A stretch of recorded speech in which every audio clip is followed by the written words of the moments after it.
तांबडी चांबडी चमकते उन्हात लाका लाका लाका लाका लाका लाका लाका लाका लाका लाका लाका लाका.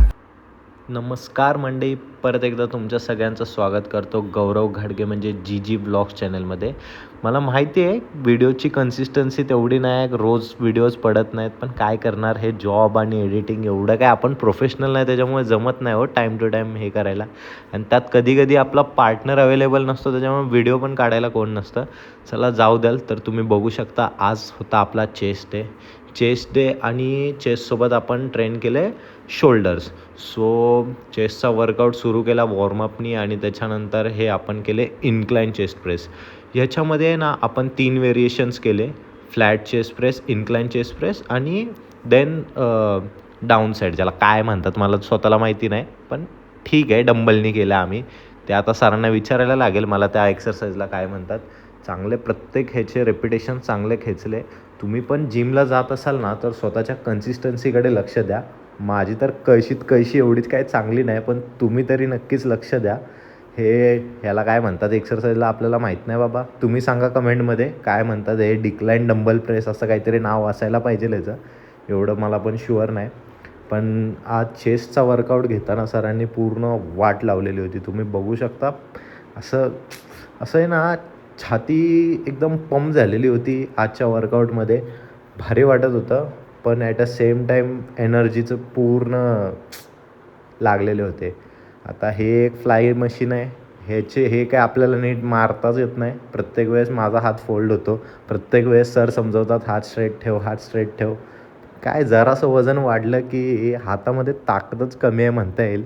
पण ठीक आहे, काय ना काय प्रयत्न तर चालू आहेत बॉडी बनवायच्या हिशोबाने. देन आपण आलो शोल्डरवरती. या मशीनला पण काय म्हणतात माहीत नाही, पण ही करताना चांगला प्रेशर येतो शोल्डर्सवरती, करताना भारी वाटतं. आणि ही एक्सरसाइज आपले छान करून घेतात. देन आपल्या मारी सरांचं तर नेहमीच गायडन्स असतंच आपल्याला. त्याच्यानंतर ही एक्सरसाइज, ह्याच्यामध्ये 5 किलोचं फक्त डंबल हातात आहे. सुरुवातीला काय वाटत नाही, पहिला सेट काय वाटला नाही, दुसरा सेट काय वाटला नाही, तिसऱ्या सेटमध्ये जी फाटून हातात आली, बाबा काय बोलावं. ही एक्सरसाइज जाम अवघड आहे बाबा.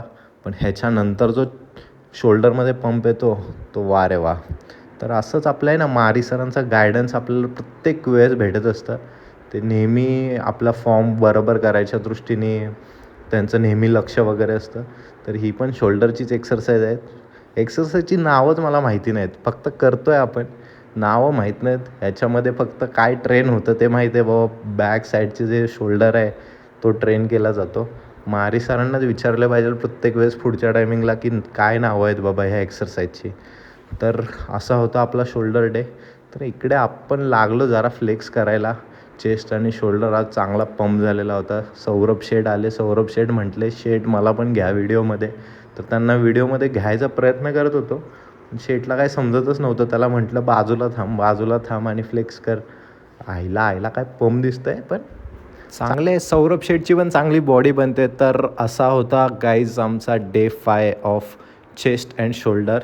सो तुम्ही बघू शकता, प्रयत्न करतो आहे. तुम्ही लाईक करा, कमेंट करा, शेअर करा आणि सबस्क्राईब करा. Thank you so much.